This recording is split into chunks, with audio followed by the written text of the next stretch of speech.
Global happenings today. We communicate. We analyze global news. Stay tuned. Welcome back to Global Happenings Today. The number one man in Rivers State has finally reacted to the appeal court judgment that took place yesterday. Don't forget that the factional speaker of the House of Assembly in Rivers State, Jumbo Oko, had already informed Nigerians that they are not satisfied with the outcome of the appeal court and they will be going to the Supreme Court. So already Nigerians know the direction of the case right now. But however, the governor himself has decided to speak up about it. And it's interesting that it seems the man is unperturbed about whatever that is happening. But first of all, let me give you full details and then we'll look at what most Nigerians are saying about his statement. And according to the news, the governor of Rivers State, Fubara, on Friday spoke on the ruling of the appeal court, which overruled the court judgment that sacked the 27 pro-Wike lawmakers. Fubara, in his reaction to the appeal court ruling, said there was no cause to worry over the judgment.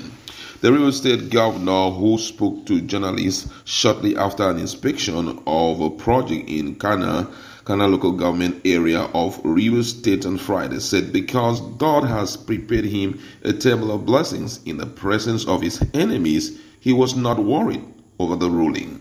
According to him, I quote his word, he said, "I know that a lot of you will be wondering what is going on and all of that.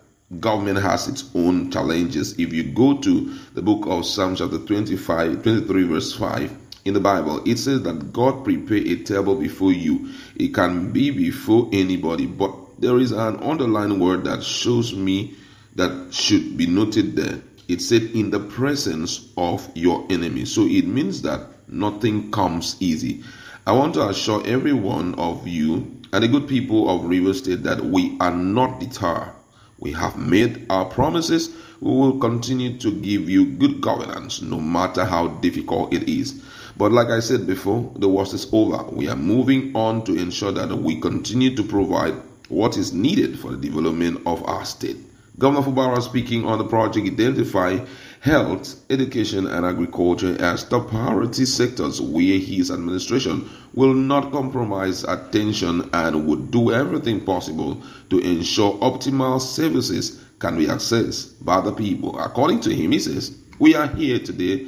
I believe that from next week we should be visiting Degema, Ahuada, Omoku, and also ensure that we visit the site of the Modern General and Psychiatric Hospital in Rumubu to see the extent of work that is going on there. But for now, we are satisfied with what we are seeing here, when we say Zonal Hospital. This project is not just for the people of Khana. It is not just for the people of Gokana. Even my own constituency, Obobo/Nkora, will also benefit from these facilities. So we are assuring the good people of this senatorial district that we will make sure that we put it into completion and good use."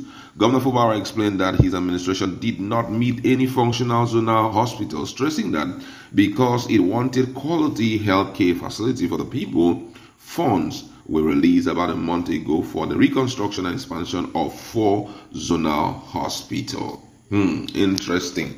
The man is unperturbed about what is going on in the states. He's still continuing with what he knows best to do, and that is to develop the state which was handed over him. And I must say that's a good step in the right direction, because if you want to put your mind in what is going on in Rivers State currently, it therefore means you're not going to do anything. You stay distracted throughout. And then he knows he's been given a responsibility, and that is to deliver the dividend of democracy, the people of Rivers State, and he's stopping at nothing in doing it. And I must say thumbs up to him, because that's the spirit. If you must excel as one who has multiple opposition, then you must remain focused, refuse to be deterred, and then keep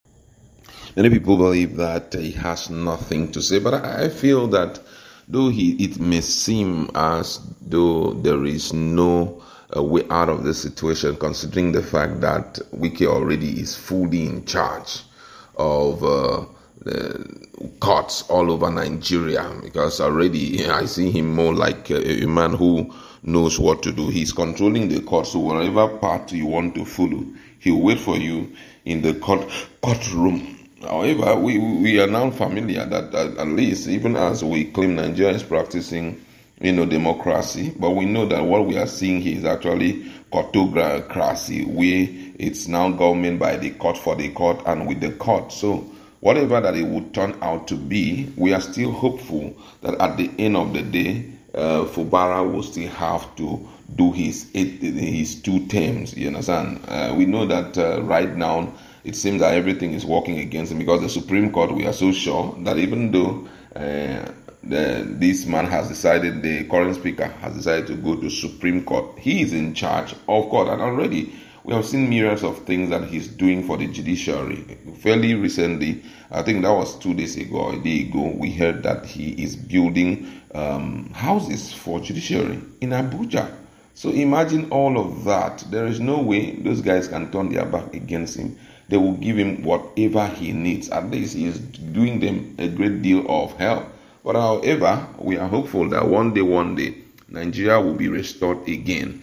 But based on what we've also seen thus far, I think a lot of people will see some of the things that are not good enough for our government. Don't forget that whatever that is happening currently is traceable to the rule of law, disobedience to the rule of law, and all of that. This issue can only be fixed by the River State people. They are the only people that can put a rest to this issue of godfatherism.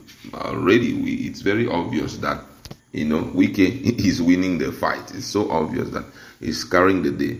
But I think it shouldn't be pet up. Just keep on doing what you're doing. But judiciary shouldn't forget that what goes around comes around. There are things that are very clearly spelled out, and we're still waiting to see what the Supreme Court will do about it. But don't forget, Nigeria is happening to everybody, one after the other. And if you continue to go the wrong path, very soon Nigeria will also happen to you, irrespective of what we are seeing. A lot of people still feel that they have to parade themselves like God, controlling virtually everything that is going on in virtually everywhere. A few days ago we heard what Wike said, about Abuja. Thank God he's in Abuja, and he's going to do everything to stop Ereti from becoming the kind of to be voted for. You see, as far as he's there, he's going to stop her. So all of that point us to the fact that Nigeria has a very bleak future when it comes to the issue of democracy. Forget about what we are seeing right now. If we continue like this day after day, we are going to wake up to see a future that we, even those who are currently standing strong behind these corrupt politicians, we are going to see a future that they themselves will not be able to embrace. And whatever it will turn out, God will still keep his people. That's where we would like to leave it. Let's meet in our comment section and talk more on this. What's your position on the reaction of Fubara in respect to what is happening in Rivers? Global happenings today.